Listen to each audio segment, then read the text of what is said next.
Did you really think you'd be celebrated too? This is only for Thomas and Alex. What's wrong with you? Did you really think, as just the wife, that you'd get celebrated? How shameless.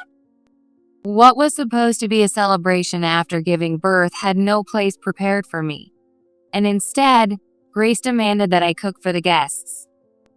Rather than defending me, Thomas joined Grace in mocking me. To Grace and Thomas, I was nothing more than a convenient housemaid who had given them an heir. I felt tears well up at their cruel treatment, but they ignored my feelings and kept urging me to hurry up. Hey, why are you crying? You don't have time for that. Everyone will be here in an hour. Still recovering from postpartum pain, I had no choice but to stand in the kitchen. Why is this happening to me? Why do I have to go through this alone? That's it. I'll cut off all support right now. What they didn't know was that I held a trump card that could greatly affect them. As I moved the knife furiously, filled with resentment, I silently swore to get revenge on Grace and Thomas. My name is Olivia. When I was a child, I lost my dad in an accident, and my mom raised me as a single mother. She was always busy with work and, understandably, never attended school events like sports days or parent-teacher meetings. While my classmates spent weekends going places with their parents, I was always home alone. I remember feeling as a kid that life was just unfair. Even though I had a lonely childhood, I still knew my mom was working hard for me. I'm sorry, Olivia. I know you're always feeling lonely. My mom would always apologize to me with a guilty look on her face. She must have felt guilty for not being able to spend much time with me. But I knew she was sacrificing her sleep and working tirelessly for my sake. No, Mom. You're the one working so hard all the time. Thank you. Thanks to my mom, I was able to live comfortably and even go to college. While I sometimes felt lonely, I could never blame her for it. After graduating from college, I moved out of my mom's house and started working at a company. It's a small workplace, but my colleagues and boss are all kind and supportive. A few years later, once I had gotten used to the company, I met Thomas, a salesman from one of our client companies, through work. I had dated a few men before, but many of them either looked down on me or pitied me excessively when they found out I was raised by a single mom.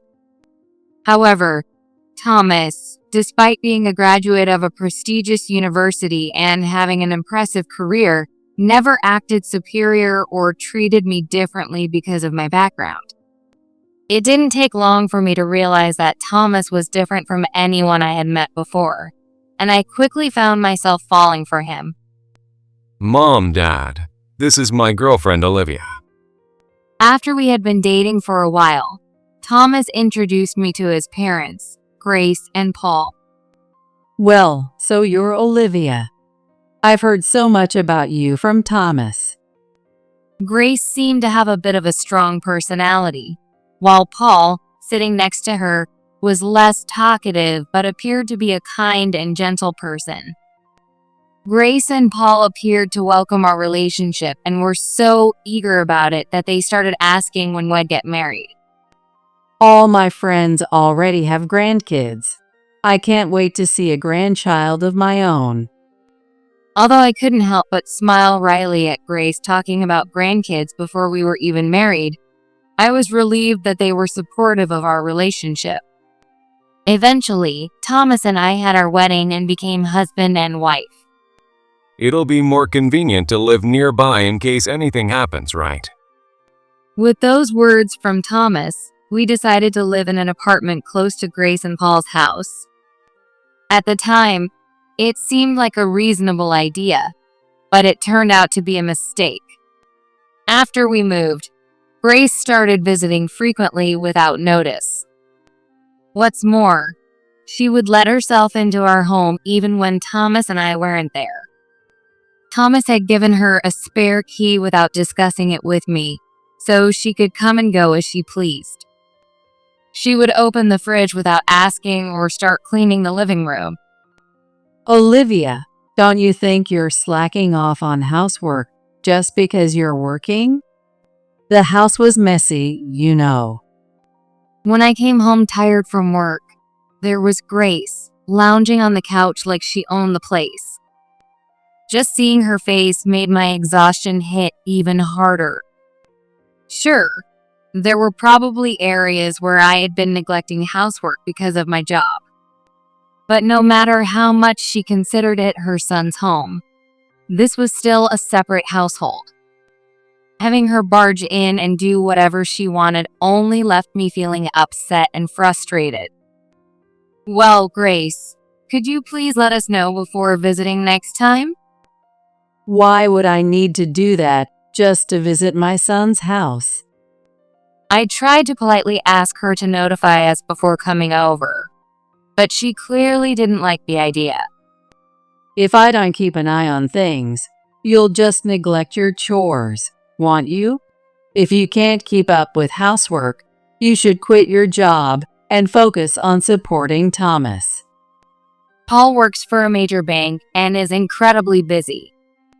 Grace had been a stay-at-home mom for many years to support Paul in his demanding career. Because of that, she likely disapproved of the fact that I continued working even after getting married. She would bring up the topic every chance she got, insisting that I should become a full-time homemaker. Unable to take it anymore, I talked to Thomas about Grace's unannounced visits and her constant remarks about me quitting my job. However, he just told me I was overreacting. She's my mom, so she's your family too, right? Stop treating her so coldly. I'm not treating her coldly. I just want to maintain healthy boundaries. No matter how much I tried to explain, it was like talking to a wall. Thomas insisted that Grace didn't mean any harm and, instead, blamed me for rejecting her. With Paul rarely home due to his busy schedule, there was no one to rein in Grace's behavior. Feeling a growing sense of frustration, I realized a year had already passed since our wedding. By then, I was pregnant. The first baby has to be a boy. When I shared the news of my pregnancy, Grace's eyes lit up with excitement as she urged me to have a son. But no matter how much she insisted, I couldn't control the baby's gender through sheer effort. However, Grace's expression was completely serious. The thought of what might happen if it turned out to be a girl terrified me. After getting married, I quickly realized that Grace had very old-fashioned beliefs. She firmly believed that women shouldn't work, should stay at home, obey their husbands, and give birth to a male heir. It was likely that Grace had been told the same things herself. While Grace was thrilled about having a grandchild and seemed genuinely happy about my pregnancy, her over-involvement had become excessive. During my pregnancy, she started visiting our house almost daily, wanting to take care of everything for me. But being pregnant was already exhausting, and having Grace, who was still an outsider despite being family by marriage, constantly around made it impossible for me to relax. My stress levels kept rising. As I entered the later stages of pregnancy, we found out the baby's gender. I was worried it might be a girl, but am so relieved it's a boy. Grace said as soon as I told her the gender, her first words lacking any sensitivity. If it had been a girl, I'm sure she would have criticized me harshly. With the birth of my son, everything around me changed drastically. When I informed Grace and Paul about the birth of my son, Alex, they came to visit me at the hospital. However, instead of congratulating me or offering words of comfort after the delivery, Grace focused entirely on Alex. Paul was the only one who showed any appreciation for my efforts, but Grace angrily snapped at him. Is Olivia more important to you than precious Alex? What are you talking about? There's nothing wrong with acknowledging Olivia, who risked her life to give birth. Paul didn't back down and argued back, but Grace, with her strong-willed personality, clearly didn't like him defending me. Grace kept grumbling under her breath, which soured the atmosphere in the room considerably. I'm sorry, but I've got work to take care of. Olivia, I'll come by another day to see Alex. His phone had suddenly rung, and he left the room, explaining that an urgent work matter had come up. With Paul, the only person who could rein Grace in, gone, she began directing her malice at me without holding back. Now that you've had the heir, you're no longer needed. You should be grateful we accepted someone like you, raised by a single parent, and from who knows where, into our family. Grace started making snide and passive-aggressive remarks toward me. That's awful. Have you always felt that way about me? Awful? Stop acting like a victim. I put up with you and supported you only until you gave birth to Alex. According to her, the support she provided wasn't for me as her daughter-in-law, but purely for Alex, who was yet to be born. To be honest, I didn't like you from the moment we met. You seemed obedient enough, so I allowed the marriage. But you turned out to be more defiant than I expected. Even when Grace and I argued like this, Thomas didn't step in to stop it. He just laughed awkwardly. Thomas, help me. Why aren't you saying anything? Enough already. It's the truth. So what's the problem? A wife is just a tool to have kids in every family, isn't she? I was speechless at his outrageous words. I realized then that the kindness I thought Grace and Thomas had shown was all an illusion. It was at that moment I realized these people only wanted a wife who was convenient for them. However, having just given birth and unable to do much, I had no choice but to endure their harsh words without being able to fight back. After I was discharged, Grace started calling me over repeatedly to cook, do laundry, and clean. I'll take care of Alex, so you focus on the chores. Don't even think about slacking off. Saying this, Grace took Alex from me. Wait, please, let me take care of Alex. Do you really think someone raised by a single parent like you can properly raise a child? Just do as you're told. Grace ordered me around with a domineering attitude, leaving no room for objection. It was as if she were a mistress giving commands to her housemaid. As this life continued, Grace suggested hosting a family gathering to celebrate Alex's birth. I wasn't thrilled about the idea, but since relatives were coming, I couldn't refuse. You don't need to invite your mother. It was only natural to invite my mom to a celebration for my child, Alex. However, Grace made it clear that she saw no need for my relatives to be involved. Though I was angry, I thought it might be better not to bring my mom into such a toxic atmosphere, so I kept quiet and endured it. I decided I would introduce Alex to my mom at another time instead. The day of the celebration finally arrived. Thomas and I brought Alex and arrived at Thomas' parents' house at the time Grace had specified. Paul had a work issue and would be coming home late. When we were shown into the living room, I tried to sit next to Thomas, but Grace suddenly said something outrageous. Why are you trying to sit down? You don't have a seat here.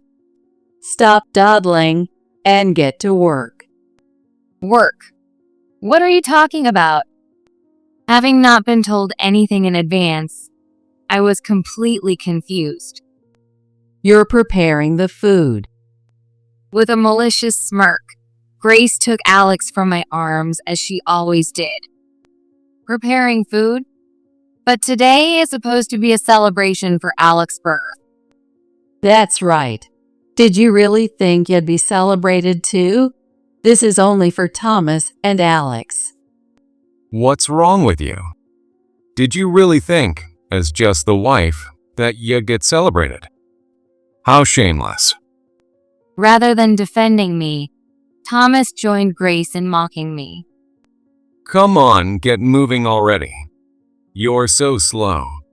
You should be grateful you even got to bear my child, considering your background as someone raised by a single parent. It was clear they didn't see me as part of the family. To them, I was nothing more than a convenient housemaid who had provided them with an heir. I felt tears well up at the sheer cruelty, but ignoring my feelings, they hurried me to get started. Hey, why are you crying? You don't have time for that. Everyone will be here in an hour. Still recovering from postpartum pain, I had no choice but to stand in the kitchen. Grace had only prepared drinks and ingredients, leaving me to cook the entire meal for the guests from scratch. It's so frustrating. Why am I the only one who has to go through this? As I cooked desperately, I heard Alex crying. It sounded like he was searching for me, and the sound pierced my heart. There was hardly anyone left who supported me. I began to worry whether I would have to keep living under their control, unable to properly spend time with Alex. No, I won't let that happen. If it comes to this, I'll cut off their support entirely. What they didn't know was that I held a trump card that could greatly affect them. If I withdrew that support, they'd be in serious trouble in no time. As I furiously chopped vegetables, I silently swore revenge against Grace and Thomas. Hey, what on earth is going on here? Paul, who returned home late, turned pale when he saw that I was the only one being forced to work. What's with that look on your face? I'm asking why Olivia is the only one standing in the kitchen when this is supposed to be a celebration. Grace was startled by Paul's stern demeanor. It was likely because Paul was usually very gentle and almost never raised his voice. What's the big deal, Dad? It's normal for a wife to work at her husband's home. What are you talking about? Paul didn't look so much surprised by Thomas and Grace's outrageous behavior as he did genuinely anxious about something.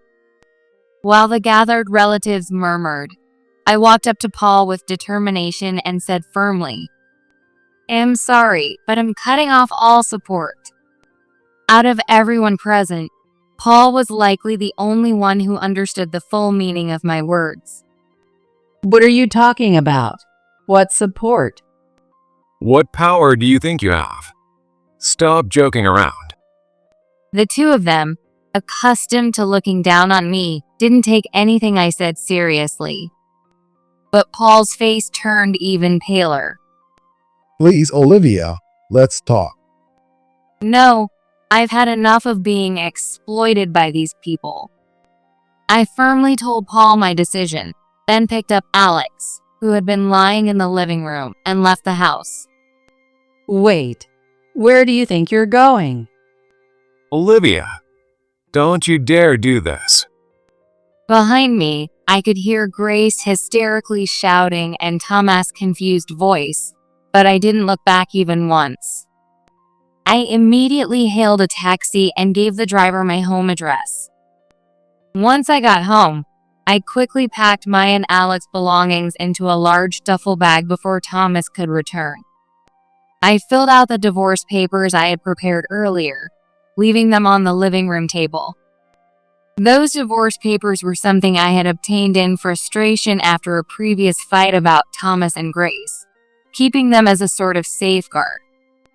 I no longer had any reason to stay in that house.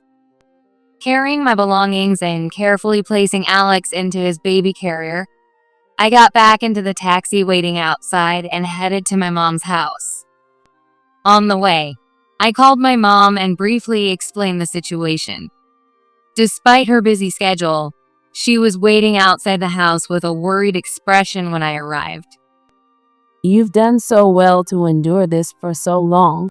Welcome home. I'm sorry, Mom, for making you worry. My mom's words brought tears to my eyes. At last, I had returned to a place where I could feel safe. Not long after, I started receiving numerous calls from Thomas and Grace. Given how much they had looked down on me, they were probably boiling with anger.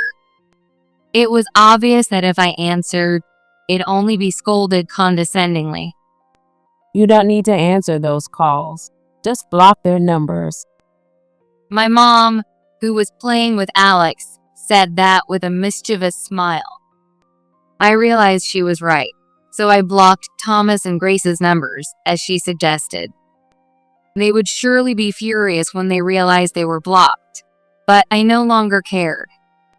I wasn't the same person who had been treated like a maid and forced to cater to their whims. Since leaving them, I felt a surge of courage I'd never experienced before. Having my mom, my greatest ally, by my side was a big reason for that. A few days later, Paul showed up at my house with a group of high-ranking bank executives. As expected, leave this to me. As the suited men, led by Paul, stood at the front door, my mom stepped out to meet them. Immediately, they began pleading with her. Could you please reconsider? Reconsider? That's out of the question. Normally, I don't bring personal matters into business, but this time is different. It seems my lack of oversight caused Olivia great distress, and I deeply apologize for that. But my mom, her expression icy, firmly refused. The decision to terminate our relationship has already been made. Please, no. The bank executives looked utterly hopeless. And for good reason. What they didn't know was that my mom was the CEO of one of the region's largest companies and Paul's bank's biggest client. When the branch Paul managed was on the verge of closure due to a significant loss of clients, my mom became a major client, effectively saving the branch. With my divorce from Thomas, Paul stood to lose the most. There was a reason Thomas and Grace didn't know this critical fact. I had asked both my mom and Paul to keep my mom's position a secret. I had chosen to find a job on my own rather than joining my mom's company because I hated the idea of people treating me differently because of her position. This stemmed from my past experiences as a student, where some classmates who learned about my mom tried to ingratiate themselves with me. You're a rich kid, right? If you've got money, treat us. I had seen plenty of people try to take advantage of me with such remarks. Tired of those shallow relationships, I decided to keep my mom's profession a secret and let people see me for who I truly was. My mom understood and supported my decision. While we had no choice but to inform Paul due to business matters, we deliberately kept Grace and Thomas in the dark about my mom's position, even when I got married. It's true that my family was wealthy, but my mom preferred a simple lifestyle, and our home was just an average size. Because of this, Thomas and Grace likely had no idea that my mom was a business owner until it was revealed to them. I never imagined that keeping this a secret would make things worse. Thomas and Grace, who once seemed kind, began to look down on me after I gave birth to Alex, as though I were no longer of any use. Grace, coming from a prestigious family, and Thomas, raised by her, both had an overinflated sense of pride. To them, I, the daughter of a single-parent household, was an easy target. Since Alex's birth, I had been their punching bag, but neither of them could have guessed that I held the ultimate trump card, my mom. They hurt Olivia, and they will face the consequences. Once my mom learned about the harassment I endured from Thomas and Grace, she decided to switch her primary banking business to another institution and immediately contacted Paul's bank. This prompted the bank executives to rush over to meet her. Now that Olivia's ties to your family are severed, there's no reason for us to continue any dealings with your bank. Faced with my mom's unyielding attitude, a desperate Paul pulled out his phone and immediately summoned Thomas and Grace to come over. However, when they arrived, instead of apologizing, they started yelling at me the moment they saw my face. You kidnapped our heir. Give Alex back. And what's with those divorce papers? I won't allow it. They didn't seem to grasp the gravity of the situation and continued spouting nonsense. Enough already. You two have no idea, but angering her won't end well for you. Paul, furious with the two of them, began explaining my mom's true identity. However, Grace and Thomas just laughed off his words. A CEO? There's no way that's true. This plain old woman? That's gotta be a mistake. Their bad habit of judging people by appearances was glaringly evident. I couldn't help but think how similar the two were as mother and son, completely oblivious to the predicament their attitudes had caused. If only it were a joke. But you two have no idea what you've done. If this bank falters, it'll be entirely your fault. That's impossible. No way. At first, Grace refused to believe it, but as she saw Paul's extremely serious expression, her face gradually turned pale. Are we done here? Continuing this is a waste of time. No matter how much you apologize, the fact remains that you hurt Olivia. Wait. You two apologize properly.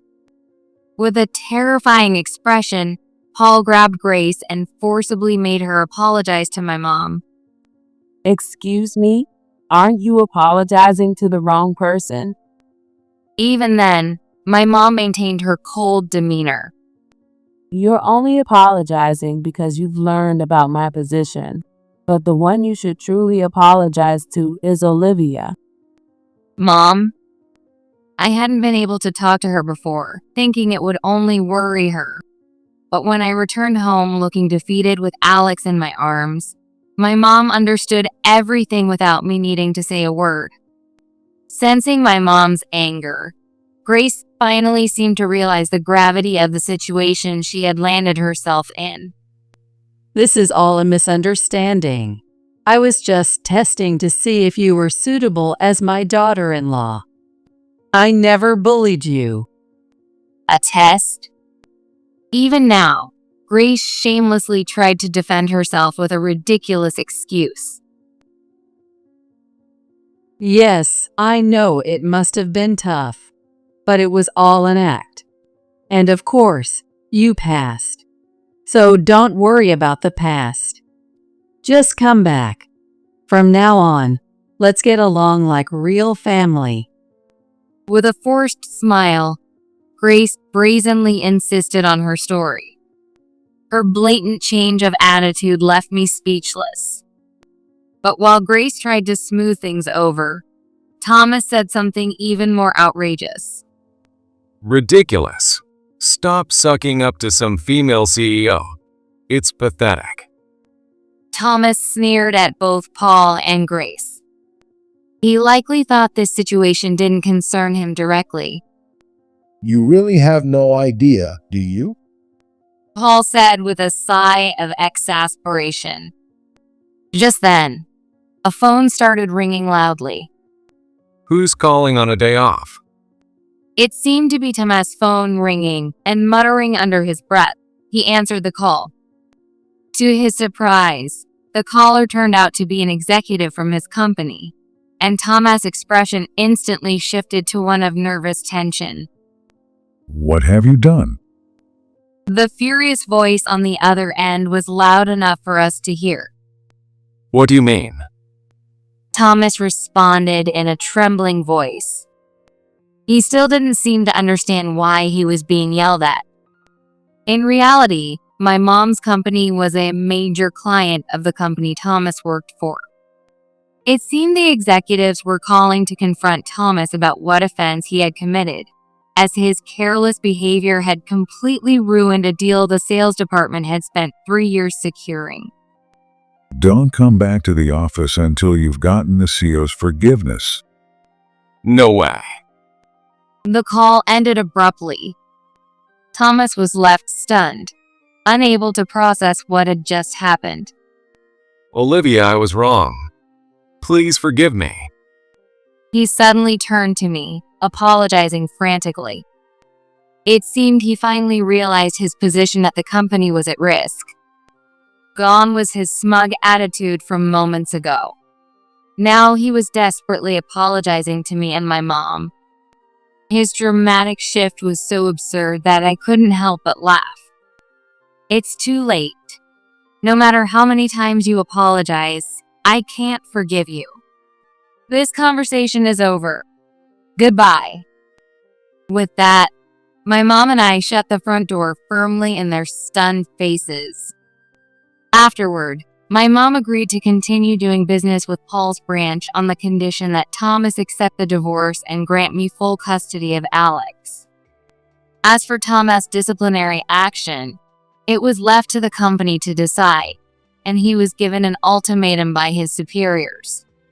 Either accept a transfer to a rural area or resign voluntarily to take responsibility. If Thomas accepted the transfer to a rural area, his income would significantly decrease, but at least he wouldn't be unemployed. However, unable to swallow his elite pride and endure a demotion, Thomas shockingly chose to resign voluntarily.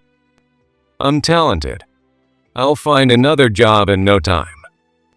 However, no matter where he applied, he was rejected during the resume screening phase. It was no surprise. His reckless actions had become widely known in the industry. Why?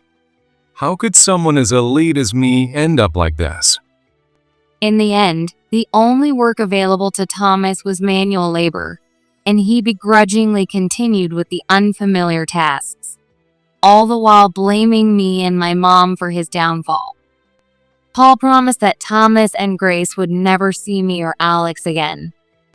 For Grace, this turned out to be the harshest punishment.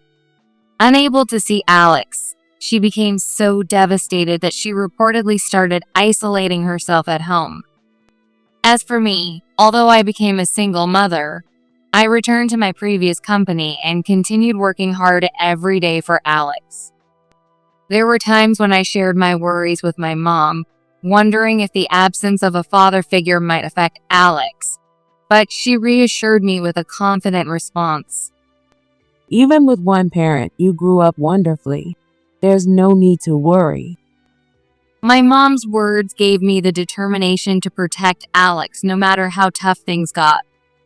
Despite her busy schedule, my mom still made time to visit Alex. The days when Grace and Thomas treated me like a servant now felt like a distant memory. I cherished the peaceful life I shared with my mom and Alex.